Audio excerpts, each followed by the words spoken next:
Amis Gémeaux, bonjour, que vous soyez signe solaire, signe ascendant ou signe lunaire.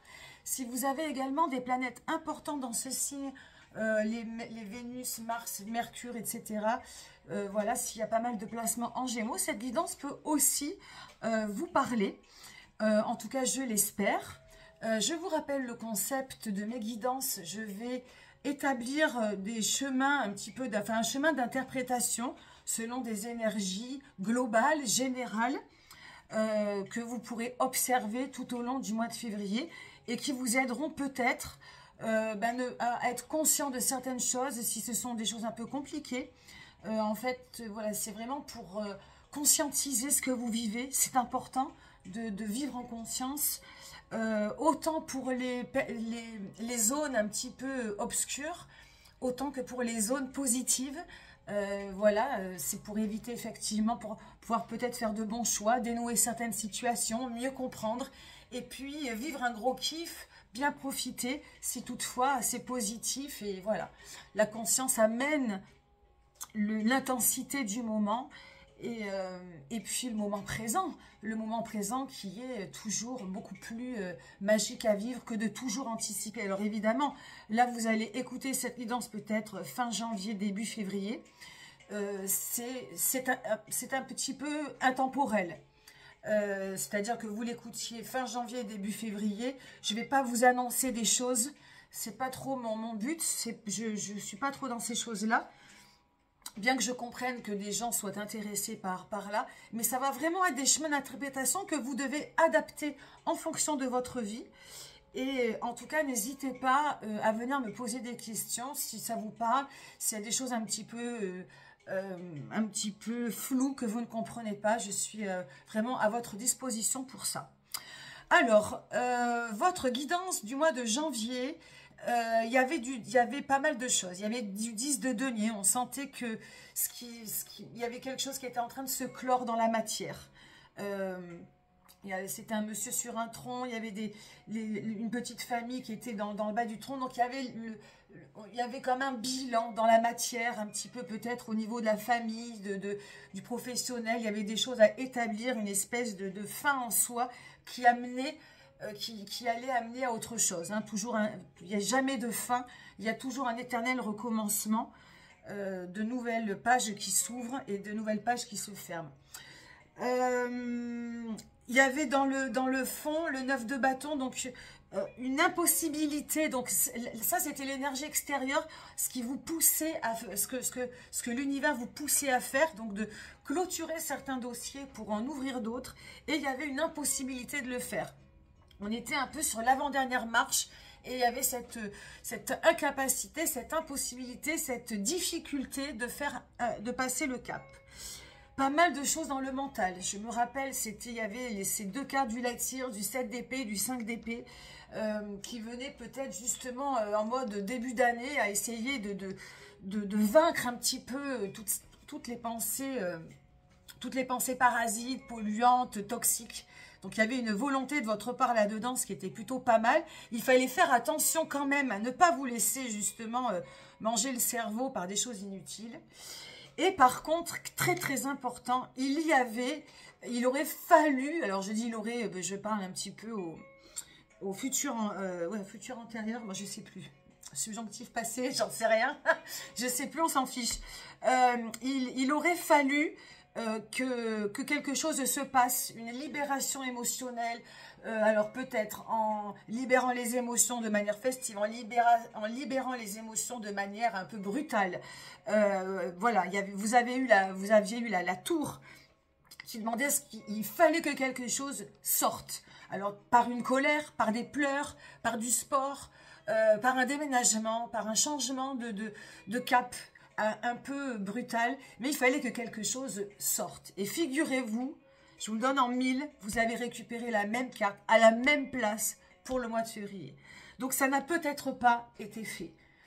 On va y revenir. Je ne sais pas est-ce que cette guidance va amener un peu plus de précision là-dessus, mais ça c'est ouf. Voilà, j'adore le tarot pour ça, il n'y a pas de hasard, en tout cas dans mes guidances c'est souvent le cas. C'est pour ça que je redébriefe en arrière, pour que vous puissiez y trouver une continuation, évidemment, si toutefois ça vous parle. Et puis, la fin le conseil, alors j'ai changé pour ça, je ne sais pas, vous me direz si vous préférez les deux nouvelles cartes ou si je reviens sur l'ancien. Mais pour vous, le conseil à adopter, il y avait l'ermite, il y avait une pause à faire pour essayer peut-être de... Et là, vous allez halluciner parce que vous avez deux ermites encore. Deux ermites. Donc j'ai l'impression qu'il y a quelque chose qui ne sait pas, bon, on ne peut pas tout comprendre, tout faire, la vie c'est pas un claquement de doigts, ça c'est sûr, mais il y a peut-être quelque chose vraiment à ralentir.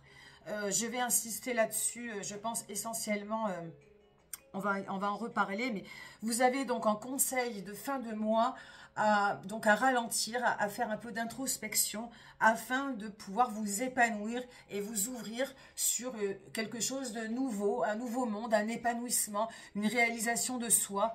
Bref, c'était à adapter aussi à ce moment-là. On va vérifier dans ce mois de février qu'est-ce que c'est. Donc c'est fou, hein. Il y a déjà 4 arcanes majeures. 1, 2, 3 et 4.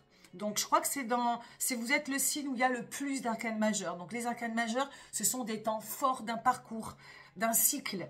Et donc, voilà. Donc là, quand on en a beaucoup, quand on en a plus que le nombre de cartes, c'est qu'il y a peut-être globalement des choses qui bougent importantes dans votre vie actuellement. Alors, on commence tout de suite. Donc, on a l'ermite, la justice, 2 fois l'ermite, la justice et la tour qui est revenue. C'est ouf. L'ermite de cette magnifique carte bon, donc c'est un personnage, donc j'ai pas mal de soleil ce matin. Alors, on a un alignement de planètes, on a un personnage qui est en noir, qui est dans l'ombre, avec une étoile, une lumière au milieu de son cerveau. Et évidemment, cette carte vous indique que, encore une fois, dans l'énergie extérieure, ça vous invite à vous aligner, à faire de l'introspection, à vous rendre compte de cette lumière qu'il y a au fond de vous. Alors cette lumière, est-ce que c'est une lumière qui est en vous-même? Est-ce que ça va être une idée pour vous renouveler? Voilà, c'est vraiment, c'est vraiment symbolique en tout cas d'alignement, de clarté, de lumière, de compréhension. Et puis de beauté, hein, parce qu'on a l'étoile, on a le soleil, on a en plus carrément le cosmos qui continue. Donc, il y a vraiment un rapport à l'univers, à cette prise de conscience que tout est à l'intérieur de vous et que ce qu'il y a à l'intérieur, c'est ce qu'il y a également à l'extérieur. Hein, donc, c'est ce rapport que vous êtes, enfin, que nous sommes l'univers, mais qu'il y a à le comprendre à l'intérieur. Donc, il va falloir vraiment l'observer et peut-être insister sur des domaines de votre vie où il va falloir peut-être méditer davantage, vous prendre du recul davantage, faire vraiment ce côté d'introspection. Je vais y revenir après. Et ça va être l'énergie qui va vous attirer, qu'il va falloir observer, qui va venir de l'extérieur. Vous, dans votre carapace, vous avez le roi de coupe. Le roi de coupe, c'est donc quelqu'un qui est plutôt bien dans ses sentiments, bienveillant, empathique, généreux, voilà, voilà, les sentiments sont assez tangibles quand même, hein, on sent que ça bouge, mais il y a quand même cette curiosité de l'humain, quoi. La curiosité de l'humain, une curiosité également affective, une envie d'aimer, de partager et voilà, il y a beaucoup, ça tourne vraiment beaucoup autour de cette générosité, de cette empathie. Alors toujours pareil, là on est sur le dos de deck, c'est l'humeur. Attention à trouver, et là je vais en venir avec l'énergie intérieure principale, avec la justice, à trouver un équilibre, ne pas vous laisser non plus trop manger par vos émotions, manger par vos relations, de ne pas faire trop preuve non plus d'empathie. Il faut trouver un équilibre. Donc cette justice qui est cette seconde, comment dirais-je, cette seconde énergie principale. Alors je rappelle les qualificatifs de cette arcane majeure, c'est la perfection. C'est tout ce qui tourne autour des lois. Donc peut-être que vous êtes en ce moment, ça va peut-être parler à certains ou à certaines, il y a peut-être des choses à régler à ce niveau-là, administratif, au niveau des lois, au niveau de la justice. Peut-être que voilà, vous avez des sentiments, un sentiment d'injustice aussi, une blessure d'injustice. En tout cas, il y a un désir, il faut faire attention à certains cas parce qu'il y a un désir d'équilibre et parfois d'être trop autoritaire, trop drastique, de chercher à être trop parfait, trop parfaite. Donc, et par rapport à ce roi de coupe, peut-être voilà, de trop attendre, de trop en faire. Donc, essayez de trouver un équilibre là-dedans, une harmonie. La justice représente l'harmonie. Et évidemment, qui dit harmonie dit moment présent. De bien vous ancrer là-dedans. Cette énergie, elle va se développer comment? Eh bien, la tour rebelote. Il y a quelque chose en vous qui a besoin de sortir. Et qui a besoin de sortir, et c'est bien pour ça. Alors, très certainement, il y a un rapport avec la vie affective. Hein, on a aussi un rapport avec ce roi de coupe qui dirige, qui est l'humeur de tout le mois de février, enfin tout le mois de février. Dès que vous allez prendre connaissance et conscience de ça, beaucoup de choses qui est enfermées peut-être dans votre cœur. Alors, de manière générale, dans votre sentimental, je vais y revenir après. Mais il y a absolument un recul, une introspection à faire, voilà, sous forme de méditation, sous forme de recul, sous forme de marche. Et pour que tout ça, alors voilà, ça va être en plusieurs temps, parce qu'il y a une libération à faire. Cette tour, elle doit à un moment exploser. Alors, exploser comment? Comme je vous l'ai dit tout à l'heure, par des mots, par des colères, par des pleurs, par un chant, par du sport, par pondre peut-être quelque chose d'artistique, par un déménagement, par un voyage, par casser, des fois c'est symboliquement, par briser quelque chose, une vaisselle, un truc symbolique dont vous ne voulez plus dans votre vie. En tout cas, c'est à adapter, mais c'est à prendre conscience. Il y a une libération émotionnelle à faire. Voilà.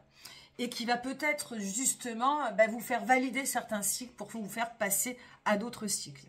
Donc ça, c'est, je pense, très important sur votre, en tout cas à ceux à qui ça parle, bien évidemment. Voilà, on a deux personnages qui sortent de la tour. Donc aussi, pareil, est-ce que j'en viens peut-être donc du coup au sentimental, voilà, de faire peut-être aussi un point sur les personnes qui vous entourent.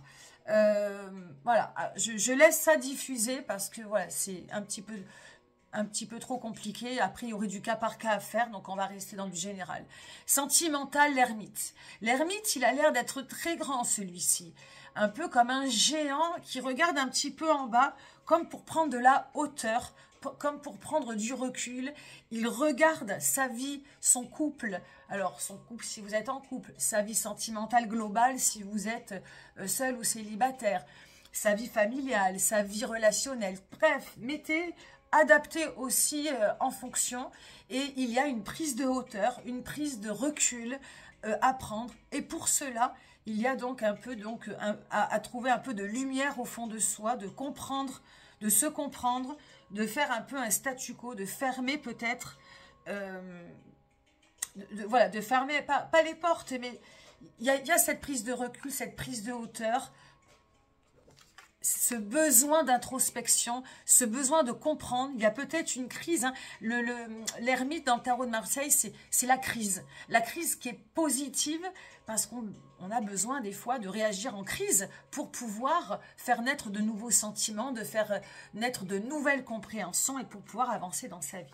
Donc voilà, à adapter aussi, mais prise de recul, prise de hauteur, compréhension sur soi, et recule, et voilà, et on ralentit sur le sentimental, quelle que soit la personne, les personnes concernées, votre propre remise en question, celle des autres, vous avez besoin de un petit peu comprendre cela. Et enfin, pour terminer, la vie professionnelle ou la vie matérielle, c'est cavalier d'épée. À ce niveau-là, ça fuse. Tout est clair, tout est rapide, il y a beaucoup de mouvements. Ça peut être une période faste si vous cherchez du travail, une période faste pour évoluer, pour tout comprendre. Bon, le Gémeaux est curieux, est un signe très intelligent, très intellectuel. Donc voilà, il y a des choses, il y a des choses sur ce niveau qui peut vraiment être rapide, efficace, évolutif, clairvoyant, voilà. C'est une carte qui est plutôt positive. Bon, peut-être attention à trop de rapidité aussi, peut-être. Vous allez peut-être plus vite que la musique.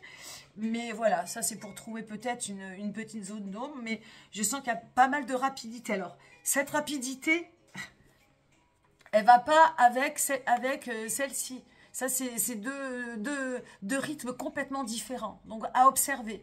Ça va vite. Mais là, il y a besoin de ralentir, besoin de comprendre. Donc, voilà.